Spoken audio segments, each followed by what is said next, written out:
Bonjour à tous, bienvenue sur ma petite chaîne Santé Résilience. Je vous accueille de nouveau ici pour une deuxième vidéo concernant la thyroïde.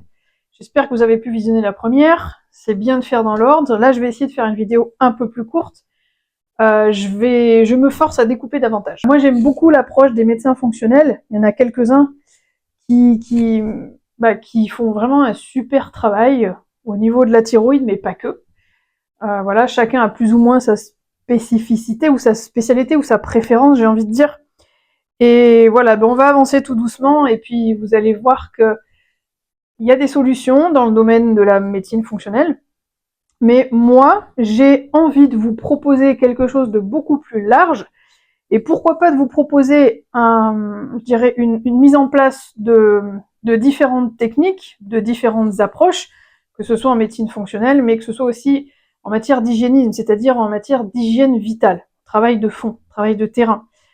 Le but, c'est d'essayer de vous apporter un maximum de solutions pour que vous puissiez faire le tri, pour que vous puissiez essayer de prendre ce qui vous parle, ce vers quoi vous êtes attiré, parce qu'on peut pas tout faire en même temps, et le chemin de chacun est différent. Chaque personne ne va pas suivre le même chemin, en fonction de ses préférences, en fonction de vers là où elle est attirée. Allez, c'est parti, on rentre dans le vif du sujet. D'accord, vous ne vous sentez pas bien, vous avez des bouffées de chaleur. Vous vous sentez dépressive. Vous perdez vos cheveux aussi. Ah, d'accord. Alors pour les bouffées de chaleur, il suffit d'ouvrir un petit peu la fenêtre la nuit. Vous avez des règles abondantes et parfois un cycle irrégulier. Bien vous savez, de mon temps, on faisait des signaux, vache. Trêve de plaisanterie, je rigole, bien sûr. Les sueurs froides, les mains froides, vous vous sentez fatigué et épuisé depuis plusieurs mois, d'accord. Ah, au niveau digestif aussi, vous avez des problèmes de digestion, il y a des choses que vous ne tolérez plus. Vous avez des douleurs abdominales. Ah, vous avez des douleurs dans les genoux, dans les articulations et les muscles aussi. Ah, est-ce que vous êtes sûr que ce n'est pas dans votre tête, ma petite dame? Comment La TSH. La TSH. Bien, si vous voulez, si cela vous fait plaisir, nous pouvons faire un bilan sanguin, un bilan sérique pour regarder en effet cette TSH. Quelques conseils que je peux vous donner pour l'instant, ce serait de... Prenez une papillote, elles sont très bonnes, ces papillotes du Père Noël. Est-ce que vous pensez à prendre des repas bien complets, c'est-à-dire à bien prendre des protéines avec des glucides, avec des féculents. Voilà, c'est très important que vos repas soient très complets. Ah, surtout à votre âge, pour éviter la perte musculaire, il faut un minimum de protéines, et je vous dirais que plus vous avancez en âge, et les protéines doivent être quotidiennes. Pardonnez-moi, même si vous avez un peu de surpoids, eh bien, pensez quand même, c'est très important de bien manger pour avoir l'énergie sur la journée, tout au long de la journée, d'accord? Vous comprenez? Alors, je vous fais donc cette petite ordonnance. Voilà, très bien. Et puis, on se revoit très vite si vous en avez envie. Et je vous souhaite de bonnes fêtes de fin d'année, d'accord? Merci, au revoir. En fait, Hashimoto, c'est une maladie auto-immune. Pour ceux qui ne le savent pas, voilà, moi ça m'arrive de rencontrer des gens qui ne savent pas que c'est une maladie auto-immune, ou alors ils le savent, mais ils sont incapables d'expliquer ce qu'est une maladie auto-immune. Alors rapidement, on va essayer de voir un petit peu ce qu'est une maladie auto-immune. Ça va nous permettre de pouvoir avoir plus de bras de levier pour travailler dessus en fait. Il n'y a pas que les médicaments, puisque là aujourd'hui la médecine conventionnelle, elle fait une sorte d'entonnoir et oriente les personnes, vous oriente uniquement sur la prise de médicaments et vont vous dire, allez, si vous voulez, voilà, prenez 2-3 compléments alimentaires ou alors essayez d'améliorer l'alimentation, voilà, rapidement, sans pousser en fait.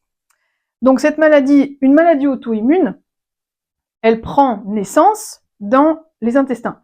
C'est-à-dire que il va y avoir une perméabilité intestinale qui va être avérée, qui va être mise en place et qui va automatiquement derrière générer des symptômes par ce qu'on appelle la similarité moléculaire. En fait, je vous explique ce principe-là. En fait, une perméabilité intestinale, comment est-ce qu'elle s'installe? Rapidement. En fait, c'est une inflammation au niveau intestinal. Ça peut être lié à des mauvaises associations alimentaires, ça peut être lié à de la dysbiose, ça peut être lié à un parasitisme, mais qui serait une conséquence et non une cause. Ça peut être lié à plein de choses. Des métaux lourds, c'est vraiment plein de choses. En fait, c'est un terrain inflammatoire au niveau intestinal, et si la personne, génétiquement parlant, a une paroi intestinale qui a tendance à s'affaiblir facilement, on va retrouver une perméabilité intestinale, c'est-à-dire que la paroi, la fonction perméable de l'intestin sera de plus en plus affaiblie. Donc ce qui veut dire que la paroi va laisser passer de plus en plus de choses. Et là, en l'occurrence, on voit ce qu'on appelle on parle souvent de protéines ou des molécules pro-inflammatoires, qui ne devraient pas passer, ou alors qui devraient passer, mais je dirais d'une manière gérée, digérée, ou neutralisée, si je puis dire. En fait, ce sont des grosses molécules, très souvent de protéines, qui passent cette barrière et qui ne devraient pas. Pourquoi? Parce que la paroi intestinale, d'une part, est altérée, donc voilà, on a ces fameuses villosités, ces fameuses jonctions serrées, je ne vais pas vous faire un cours là-dessus parce que c'est vu et revu, les jonctions serrées qui sont légèrement ouvertes, ou voire beaucoup, très ouvertes, et qui laissent passer beaucoup de choses. C'est une sorte de barrière protectrice qui n'est plus protectrice ou plus suffisamment. Donc, il y a des corps étrangers qui passent et qui ne devraient pas. Qu'est-ce qui se passe derrière? Le corps met le mode alarme en action, le système immunitaire, pouf, monte en flèche, il n'y a plus de pédale de frein. Donc ça, c'est une chose. L'autre chose, c'est cette fameuse similarité moléculaire où le corps va confondre ces protéines qui rentrent, ces grosses molécules de protéines qui rentrent, il va les confondre avec certaines protéines qui vont se ressembler avec certaines protéines qui sont propres à certains organes. Ça peut être le pancréas, diabète de type 1, maladie auto-immune du pancréas, ça peut être la thyroïde. C'est-à-dire que le corps va confondre les cellules de la thyroïde, certaines cellules protéiques de la thyroïde, il va les confondre avec ces cellules qui viennent de passer la barrière intestinale. Donc du coup, le système immunitaire monte en flèche, il ne s'arrête plus, il n'y a plus de pédale de frein. On pourrait approfondir sur cette notion, pourquoi est-ce qu'il n'y a plus de pédale de frein? C'est pas le sujet aujourd'hui, là on rentre dans le sujet réellement de l'inflammation. Il y a d'autres vidéos pour ça. Voilà, on va s'arrêter là pour cette fois, sur l'inflammation. Donc voilà, on a ce fameux problème de similarité moléculaire où le corps, voilà, sait plus trop faire la part des choses parce qu'il y a des ressemblances au niveau de certaines protéines du corps. Ensuite, qu'est-ce qui se passe? C'est que les anticorps vont monter en flèche, produire des antigènes, et en fait, ces molécules pro-inflammatoires ou ces anticorps vont générer, que les molécules inflammatoires génèrent, vont, deux choses, soit s'attaquer directement à la thyroïde, soit limiter ou voire empêcher la conversion de la T4 en T3. Je vous ramène à la vidéo 1, la T4 c'est une pro-hormone qui n'est pas active en fait, elle doit être transformée en T3 pour être active. Et en fait, souvent, c'est ce qui se passe là, c'est qu'il y a une mauvaise conversion. On appelle ça, on dit que les gens sont des mauvais convertisseurs. Dans Hashimoto, on a bien sûr qu'on a des carences qui sont liées, et on va parler surtout d'iode et de sélénium. L'iode, je vous ramène à la vidéo numéro 1, retournez-y si vous voulez. L'iode va être un facteur très important puisqu'il va constituer vraiment la structure de la T4 et qui doit être désiodée pour passer en T3. Donc s'il y a une carence en iode, ce qui est très souvent le cas dans Hashimoto et de l'hypothyroïdie, on va se retrouver voilà, avec un déficit de production de T3. Ensuite, on a le sélénium. Le sélénium est un cofacteur qui va permettre cette conversion également. On y reviendra plus tard. Ensuite, on a le zinc, on en a d'autres. Les cofacteurs, je vous les donnerai tous beaucoup plus en détail dans la 3e vidéo. Là, pour l'instant, on va essayer de regarder plutôt les causes d'Hashimoto et on va essayer d'aller sur les analyses de sang.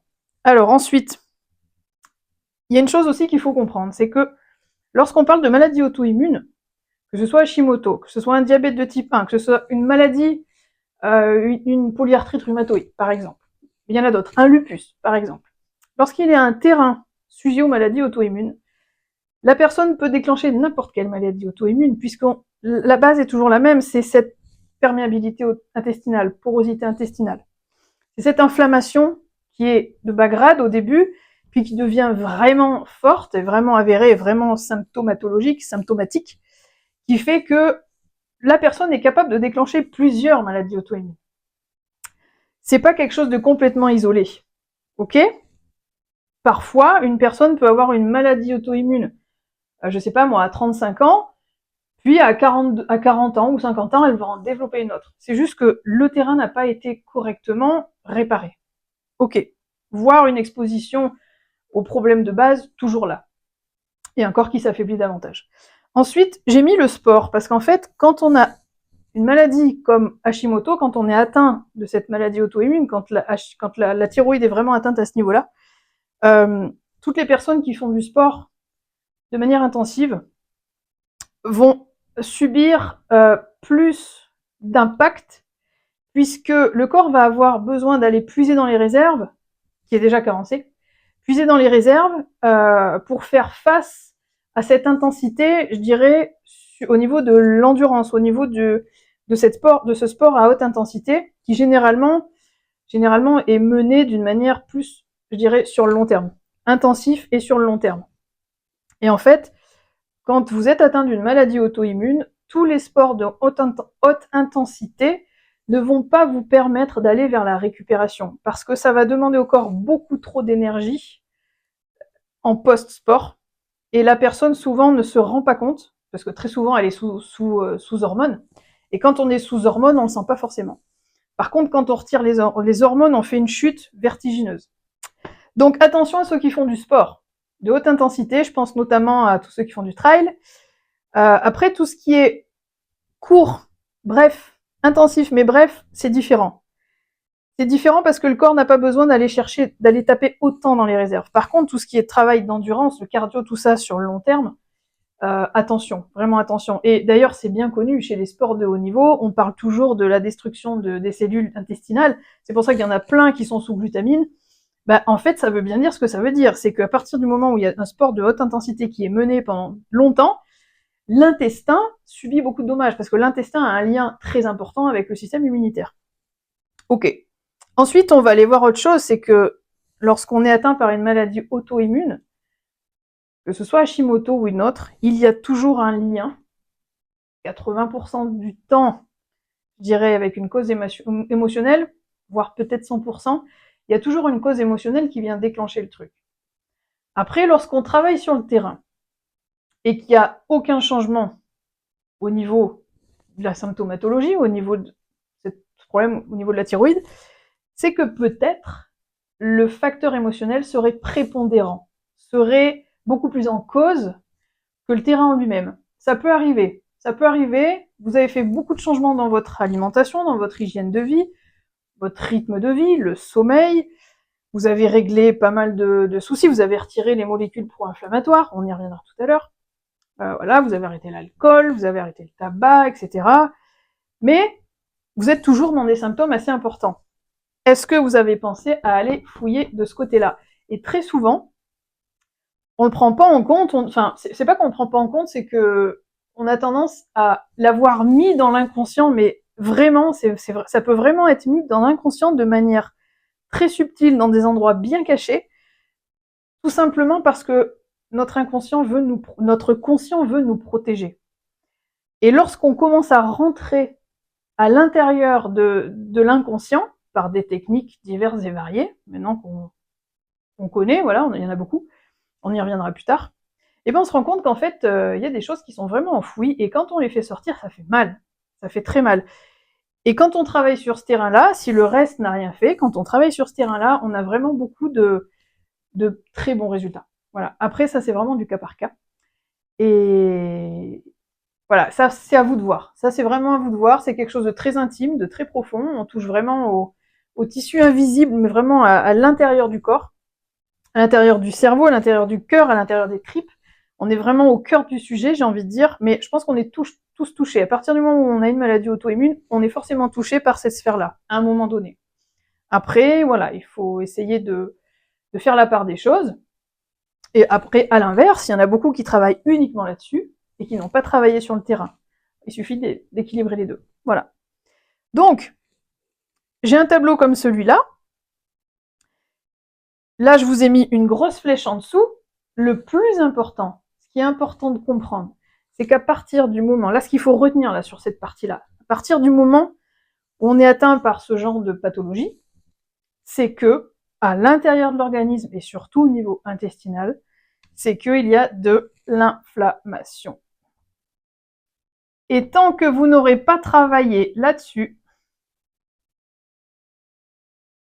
vous avez beau prendre tous les compléments alimentaires de la terre, tant que vous n'avez pas travaillé là-dessus, vous n'aurez pas un résultat clair.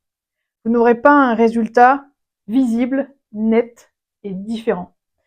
Donc voilà, je vais vous emmener tout doucement sur cette troisième vidéo. Sur la troisième vidéo, on ira travailler davantage le terrain. Là, pour l'instant, on va regarder un petit peu les analyses médicales. Allez, on a vu dans la première vidéo que l'analyse de base, c'est la TSH. On va regarder la TSH dans le sang. TSH sérique. Et bien là, on va voir que d'après les analyses, d'après les demandes, les conseils, les recherches, les constatations de la médecine fonctionnelle, il y a des laboratoires fonctionnels qui poussent les recherches, qui vont plus loin. Alors, il y a quelque chose que je voulais vous préciser aussi, c'est que d'un labo à l'autre, en médecine conventionnelle, d'un laboratoire à l'autre, les normes sont différentes. Ça aussi, c'est important de le savoir. Tout le monde ne le sait pas forcément. Donc ça, c'était une petite parenthèse. Je veux dire les normes les fourchettes. Les fourchettes sont différentes. Alors, en analyse fonctionnelle, on va pousser un petit peu plus loin les recherches au niveau du sang. Oui, pourquoi pas, on va y venir, mais aussi au niveau des urines. Et après, on va aller peut-être pousser davantage au niveau de la peau et des cheveux, mais là, on n'est plus sur des analyses fonctionnelles. Enfin, du moins, c'est pas les mêmes labos qui vont le faire. Alors, en fait, ce qu'il faut savoir, c'est que quand vous faites des analyses de sang, au niveau des analyses de sang, les valeurs fluctuent d'une heure à l'autre. Parce que le sang est un milieu qui doit rester dans des fourchettes bien spécifiques. Le sang ne peut pas se permettre, notamment au niveau du pH, le sang ne peut pas se permettre d'avoir des variations trop importantes. C'est l'homéostasie du sang. C'est comme ça. Par contre, le milieu tissulaire, le milieu cellulaire, c'est différent. Un taux d'acidité au milieu cellulaire va être beaucoup plus toléré qu'un taux d'acidité au niveau du sang. Donc en fait, au niveau du sang, on a des valeurs qui fluctuent d'une heure à l'autre. Donc, c'est pas quelque chose pour tous, pour tout. Ce sera pas quelque chose de vraiment fiable. Pas pour tout. Quand vous regardez la liste d'une analyse médicale, tout ce qu'on va regarder dans les analyses médicales de base, conventionnelles, tout n'est pas fiable. Parce que le sang a des valeurs qui fluctuent d'une heure à l'autre. Même si elles fluctuent peu, elles fluctuent quand même. Donc quand vous faites une analyse de sang un jour, en fin de journée, les données peuvent être différentes. Donc ça peut modifier ou, je dirais pas fausser, mais si plus ou moins fausser le diagnostic, plus ou moins en fonction des éléments qu'on va chercher.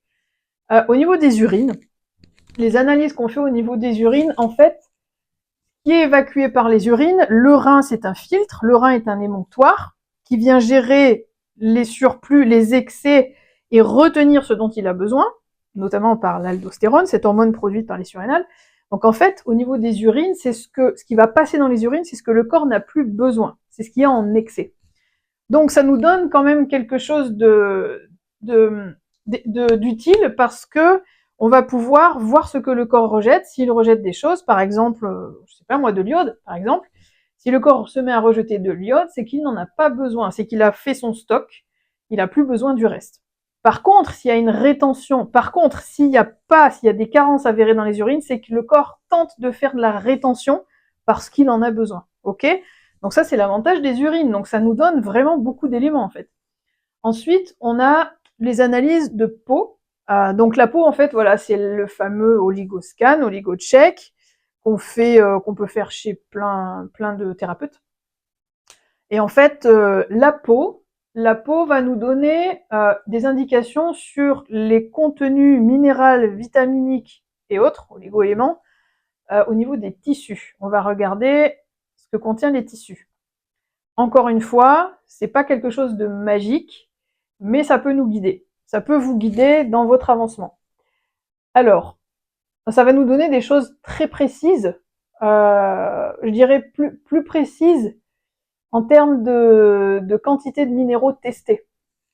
Que les urines, on va être limité à certaines choses, puisque tout ne passe pas dans les urines. Ensuite, les cheveux. Les cheveux, c'est encore quelque chose de différent, parce qu'en fait, tout ce qui est dans les cheveux, c'est ce que le corps tente d'éliminer, tente de rejeter, voire de stocker, mais à l'extérieur du corps. C'est pour ça que très souvent, on va voir beaucoup plus de métaux lourds dans les cheveux que par exemple dans la peau. Dans les urines, vous en verrez quasiment pas. C'est ce que je vous disais tout à l'heure. Pourquoi ? Parce que il y a des métaux lourds que le corps a vraiment du mal à éliminer, parce qu'il faut que ça passe par les émonctoires. Et très souvent, ça demande un travail de neutralisation. Et très souvent, le corps préfère le stocker, le mettre de côté, parce que ça demande vraiment beaucoup de travail. Et il y en a, ils sont quasiment impossibles, tellement le corps est encrassé et faible, impossible à éliminer par les urines. Donc, des métaux lourds, vous les verrez pas forcément là. Vous les verrez un petit peu là, mais ils sont dans les tissus. Et si vous les voyez dans les cheveux, ça veut dire que le corps en a eu beaucoup, peut-être à une certaine période. Il a été exposé, fortement exposé, et il a tenté de les éliminer dans les fanères. On parle des ongles, on parle des cheveux, tout ça, et ben notamment dans les cheveux. On parle des cheveux parce que le corps va les stocker, va les éliminer via le cuir chevelu et arriver à les stocker là-haut. Donc on va voir des métaux lourds, on va voir des toxiques, on va voir certains toxiques les plus agressifs pour l'organisme. Voilà. Donc le but c'est de faire corréler tout ça. Le but c'est pas de se centrer là-dessus ou là-dessus, puisqu'il n'y en a pas un qui va vous... Il n'y en a pas un qui sera magique en fait. Le but c'est vraiment de rassembler un maximum de données. Ok, donc on va continuer. Alors au niveau des analyses fonctionnelles. Les analyses fonctionnelles, on va les pousser un peu plus loin, comme je vous ai dit. La TSH, c'est la médecine conventionnelle, elle s'attarde là-dessus. En analyse fonctionnelle, on va pousser davantage, on va aller voir T3 et T4 libres, circulantes dans le sang. Et là, déjà, ça va pouvoir nous donner davantage d'éléments sur, par exemple, la présence de T4, la présence de T3 et la différence entre les deux. Est-ce qu'il y a une bonne conversion de T4 en T3, par exemple? Et on va aller le voir aussi dans les urines. Là, pareil, il faut se rapprocher d'un laboratoire fonctionnel et faire une demande que vous allez payer, mais c'est pas très cher. Ça doit être une quinzaine d'euros, quelque chose comme ça, d'aller voir les hormones dans les urines. Donc là, on va faire une corrélation entre ce qui est présent dans le sang et on va voir si ça corrèle vraiment avec ce qui est présent dans les urines. Au niveau de la TSH, alors là, je remercie grandement c'est le docteur Reliquet, voilà, que j'aime beaucoup, j'aime son travail, j'aime beaucoup ce qu'il nous apporte comme information à ce niveau-là. Alors, lui dit clairement que le barème, la fourchette sur les analyses conventionnelles, c'est ça, c'est entre 0,4 et 4. Ça veut dire que si vous avez une TSH sur les analyses de sang qui est entre 0,4 et 4, vous êtes pas mal. Vous êtes normal. Vous avez une fonction thyroïdienne normale. Sauf que c'est pas si simple que ça. Le truc, c'est que en 0,4, c'est une limite qui serait à peu près correcte. Mais le docteur Reliquet redescend sa note de 4, son barème, son repère de 4, il le descend carrément à 1,5. Donc là, vous voyez, ça fait une grosse différence. Et c'est là qu'on se dit, putain, mais qu'est-ce qui se passe? Qu'est-ce qui se passe au niveau médical? Pourquoi est-ce qu'on en arrive là aujourd'hui? Ça veut dire qu'il y a plein de gens qui sont sur du 2 ou du 3 et qui sont déjà en hypothyroïdie, alors qu'ils ont été classés comme normaux. Il n'y a pas de problème. Vos symptômes, c'est dans votre tête. Et c'est ça le problème. C'est ça le problème. Donc en fait, on peut, si on pousse un petit peu et qu'on prend ça comme base, si on garde cette notation-là, cette fourchette-là, eh ben on se rend compte qu'il y a plein de personnes qui seraient en hypothyroïdie frustre. En fait, c'est-à-dire que admettons une personne qui est à 2, sur son analyse de sang, là, une TSH qui est à 2, si on prend comme référence ce que nous dit le docteur Reliquet, ça voudrait dire que la personne est déjà en hypothyroïdie à 2. Ça, c'est une chose. Et ensuite, l'autre chose, c'est que grâce à ça, grâce à cette donnée-là, cette réduction de fourchette, eh ben, on peut prouver qu'il y a des mauvais convertisseurs. C'est ce que je vous disais tout à l'heure. Cette T4, elle doit être convertie en T3. Eh ben, il y a des gens qui, par faiblesse thyroïdie, convertissent mal la T4 en T3. Par carence en iode, par carence en sélénium, on va le voir tout à l'heure, par plein de choses. Par Hashimoto, etc. Donc voilà, donc ça c'est une donnée qui est super importante. Et pour moi, c'était important que je l'expose là, même si je suis pas pro-analyse. Je suis plus pro-signe clinique. Mais il y a des moments, il y a des fois, il y a des cas où, quand on a étudié tout, ben, on a fait un petit peu le tour de tout. L'hygiène de vie, la sphère émotionnelle, etc. On a retiré les molécules pro-inflammatoires, etc. On a soigné un peu plus les intestins. Et ben, s'il y a besoin de pousser davantage, on pousse un petit peu plus la barre et on va voir un petit peu plus loin ce qui se passe. Voilà. Voilà pour ça. Alors ensuite, au niveau des analyses fonctionnelles, qu'est-ce qu'on a d'autre? On va voir les anticorps en fait. Les anticorps, toutes ces choses-là vont pouvoir nous permettre de voir où est-ce qu'on en est au niveau de la thyroïde, s'il y a vraiment une attaque de la thyroïde, ou alors si vraiment cette mauvaise conversion est vraiment liée à voilà, une inflammation qui pourrait causer Hashimoto par exemple. Donc on va avoir les anticorps TPO thyroperoxydase, on va avoir l'antityroglobuline, on va avoir le TRAC. Donc le TRAC, en fait, c'est l'antirécepteur à la TSH. Donc ça, c'est vraiment la base. Donc en fait, ces anticorps-là, même s'ils sont présents, même si c'est infime, c'est qu'il y a une inflammation. Voilà, je voulais le remettre ici, parce qu'on en revient toujours au même. Bon, je suis désolée, j'écris un peu mal, mais en même temps, je suis pas hyper bien placée. Même si on a des anticorps en toute petite quantité, c'est qu'il y a encore une inflammation. On en revient toujours au même, il va falloir travailler sur le terrain pour faire baisser cette inflammation. Alors, on continue les analyses. Donc dans les analyses aussi, on va aller voir le cholestérol. Pourquoi? Parce que qui dit cholestérol, on va pas faire le sujet, on va pas regarder le cholestérol aujourd'hui. Qui dit cholestérol dit inflammation. Toujours pareil, le cholestérol est un pansement au niveau artériel. Le corps produit du cholestérol pour aller boucher les brèches au niveau artériel, parce qu'il y a des minéralisations au niveau artériel, il y a de l'inflammation sur les artères. Donc voilà pour ça. On va aller voir la iodurie, l'iode dans les urines sur 24 heures et pas sur une prise de sang simple. Donc sur 24 heures, vous allez pisser dans un bocal pendant 24 heures. Ça va nous donner la dose de l'iode que votre corps rejette sur 24 heures. Donc ça va nous permettre de faire une moyenne.